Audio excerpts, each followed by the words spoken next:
የእስራኤልን የአየር መከላከያ ስርዓት ዘመናዊነት ያስተዋለን የኢራንን የማጥቃት ኃይል መግነጢሳዊነት ይረዳል። ሰላም ክቡራትና ክቡራን ተመልካቾቻችን፣ ዛሬ የእስራኤልን የአየር መከላከያ ስርዓት እንቃኛለን። እስከ ፍጻሜው አብራችሁን ቆዩ። አይረን ዶም፣ ዴቪድ ስሊንግ፣ አሮው እና ሌሎቹ የእስራኤል የሚሳኤል መከላከያ ጋሻዎች እስራኤል በዓለም ላይ ውጤታማነታቸው የተፈተኑ ናቸው ተብሎ የሚታመኑ የሚሳኤል ጥቃት የመከላከያ ስርዓት ያላት አገር ናት። ነገር ግን ከኢራን ጋር በገባቻቸው ጦርነት ውስጥ በሚካሄዱ የሚሳኤል ጥቃት ልውውጦች ውስጥ እነዚህን የጥቃት መከላከያዎች ጥሰው በማለፍ በሰዎችና በህንፃዎች ላይ ጉዳት እየደረሰ ነው። ከዚህ ቀደም እስራኤል ሐማስ ከጋዛ፣ ሂዝቦላ ከሊባኖስ እንዲሁም ሁቲዎች ከየመን በኩል የሚሳኤል ጥቃት ሲፈጽሙባት ቆይተዋል። በእነዚህ ወቅቶች ጥቃቶችን ለመፈጸም ሁሉንም የሚሳኤል መከላከያ ዘዴዎች ትጠቅማለች። እነዚህ የእስራኤል የሚሳኤል መከላከያ ስርዓቶች የአጭር ርቀት ሮኬቶችን ከሚመክተው አይረን ዶም እስከ ባሊስቲክ ሚሳኤል ድረስ የሚከላከለው አሮ የተሰኘ ጸረ ሚሳኤል መሳሪያዎችን ያካትታሉ። እስራኤል በርካታ የአየር መከላከያ ዘዴዎች አሏት።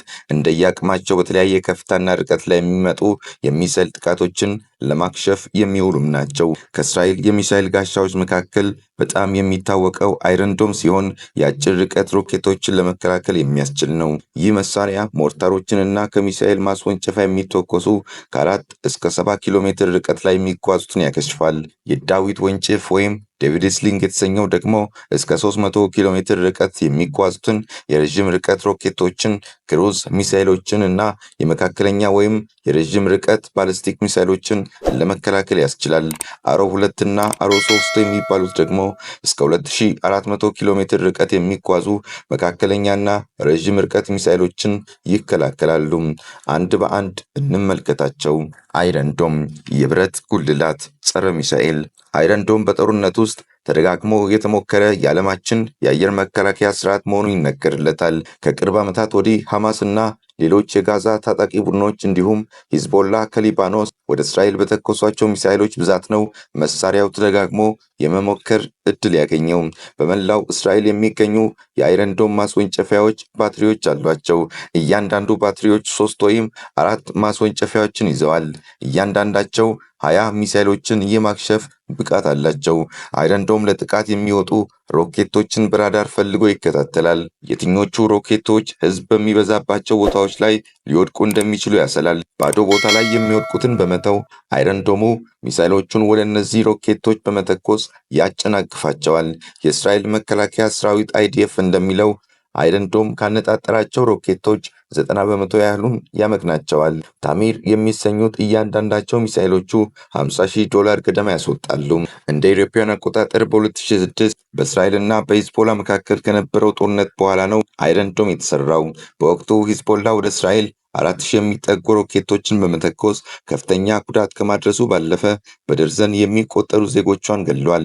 ጸረ ሚሳኤል መሳሪያው የእስራኤል ኩባንያ በሆነው ራፋኤል አድቫንስድ ዲፌንድ ሲስተም እና የእስራኤል ኤሮስፔስ ኢንዱስትሪ የተነደፈ ነው።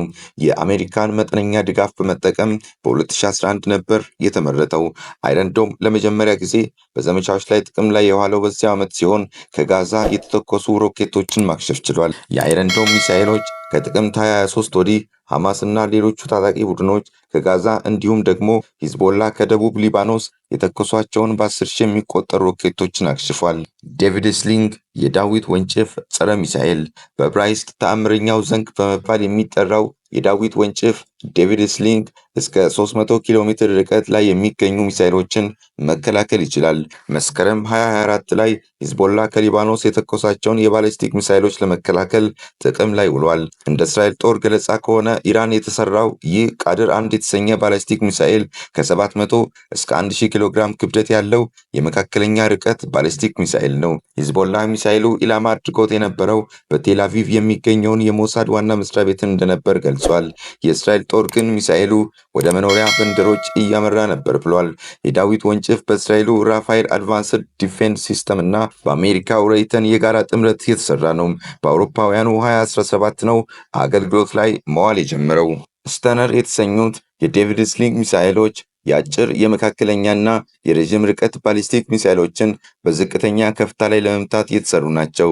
እንደ አይረን ዶም ሁሉ የዳዊት ወንጭፍ ሚሳኤሎች የሚያነጣጥሩት መኖሪያ አካባቢዎች ላይ አደጋ ላይ የሚወድቁ ከሆነ ብቻ ነው።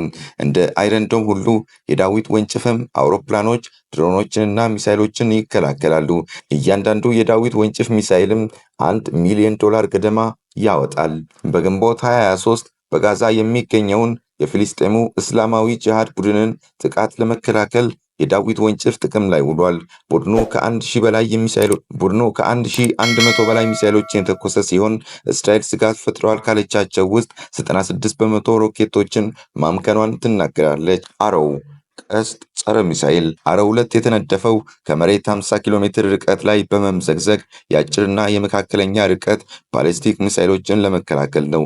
ይህ ጸረ ሚሳኤል መከላከያ የተሰራው በ1991 ከመጀመሪያው የባህረ ሰላጤው ጦርነት ማብቂያ በኋላ ነበር። በወቅቱ ኢራቅ በደርዘን የሚቆጠሩ የሶቪየት ሰራሽ ስከድ ሚሳኤሎችን ወደ እስራኤል ተኩሳለች። ይህንን ተከትሎም አረው 2 በአውሮፓውያኑ 2000 ላይ በእስራኤል ሰራዊት ጥቅም ላይ መዋል ጀመረ። አረው 2 ሚሳኤሎችን ከ500 ኪሎ ሜትር ርቀት ላይ መለየት ይችላል። ሚሳኤሎቹን የሚያጨናግፈው ግን ከማስወንጨፊያዎቹ 100 ኪሎ ሜትር ርቀት ገደማ ላይ ነው። የአረው 2 ሚሳኤሎች ከድምፅ ፍጥነት ከ9 እጥፍ በላይ ይጓዛሉ።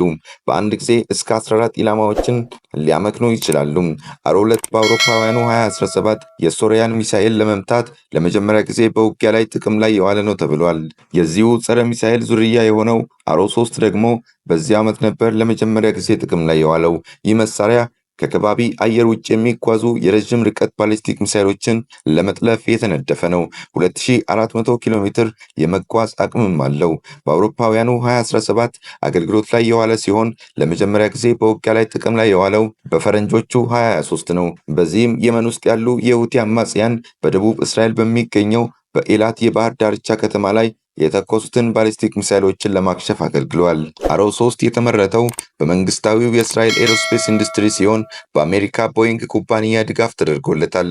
ሁሉም የእስራኤል ሚሳኤል መከላከያ ስርዓቶች የኢራንን ግዙፍ ሰው አልባ አውሮፕላኖችና ሚሳይሎችን ለመመከት ባለፈው ዓመት ሚያዝያ ወር ላይ ጥቅም ላይ ውለዋል። የሚሳኤል መከላከያዎቹን ጨምሮ የአሜሪካ፣ የዩናይትድ ኪንግደም እና የተባበሩት አረብ ኤሚሬት ተዋጊ ጀቶችም 300 የሚጠጉ የኢራን ሚሳኤሎችን መጥተው ማክሸፋቸውን መዘገቡ ይታወሳል። ታድ ጸረ ሚሳኤል ታድ የተባለው ጸረ ሚሳኤል ከሌሎቹ አዲሱ የሚሳኤል መከላከያ ስርዓት ሲሆን የተሰራውን በእስራኤል የቅርብ ወዳጅ አሜሪካ ነው። ይህን የሚሳኤል መከላከያ አሜሪካ ለእስራኤል የሰጠችው ባለፈው ጥቅምት ኢራን በእስራኤል ላይ ጥቃት መፈጸሟን ተከትሎ ነው። ይህ ታድ የተባለው ሚሳኤል እንደ ዴቪድ ስሊንግ ጸረ ሚሳኤል ስርዓት የጠላት ሚሳኤልን ከ150 እስከ 200 ኪሎ ሜትር ርቀት ወደ ኢላማው በተቃረበበት ጊዜ በመጨረሻው ደረጃ ላይ ነው መጥቶት የሚጥለው። ይህ የሚሳኤል ማምከኛ መሳሪያ በጠላት የተተኮሱ ሚሳኤሎችን በመሬት ከባቢ አየር ውስጥና ከዚያም ውጭ መጥቶ ማክሸፍ ይችላል። 6 ጸረ ሚሳኤል ማክሸፊያዎች ያሉት ሲሆን እያንዳንዳቸው 8 ሚሳኤሎችን ስለሚይዙ በአንድ ጊዜ 48 ሚሳኤሎችን ለማክሸፍ ጥቅም ላይ መዋል ይችላል። ታድ የተባለው ጸረ ሚሳኤልን ለማንቀሳቀስ አሜሪካ ወታደሮቿን ወደ እስራኤል አሰማርታለች። የአሜሪካ ጦር ሰራዊት ይህንን ታድ የተባለውን ጸረ ሚሳኤል ስርዓት ከአውሮፓውያኑ 2015 ጀምሮ የተጠቀመበት ሲሆን ሳዑዲ አረቢያና የተባበሩት አረብ ኤሚሬትም ገዝተው ታጥቀውታል። እንግዲህ እነዚህን የመሳሰሉ የዓለማችን የመጨረሻዎቹ ቴክኖሎጂ የተባሉ የአየር መቃወሚያ ስርዓቶች ያሏት እስራኤል ናት ከኢራን በሚደርስባት የሚሳኤል ጥቃቶች በመደብደብ ላይ የምትገኘው። የእስራኤል የአየር መቃወሚያ ስርዓት ዘመናዊነት የኢራንን የማጥቃት አቅም እያሳበቀ ይገኛል።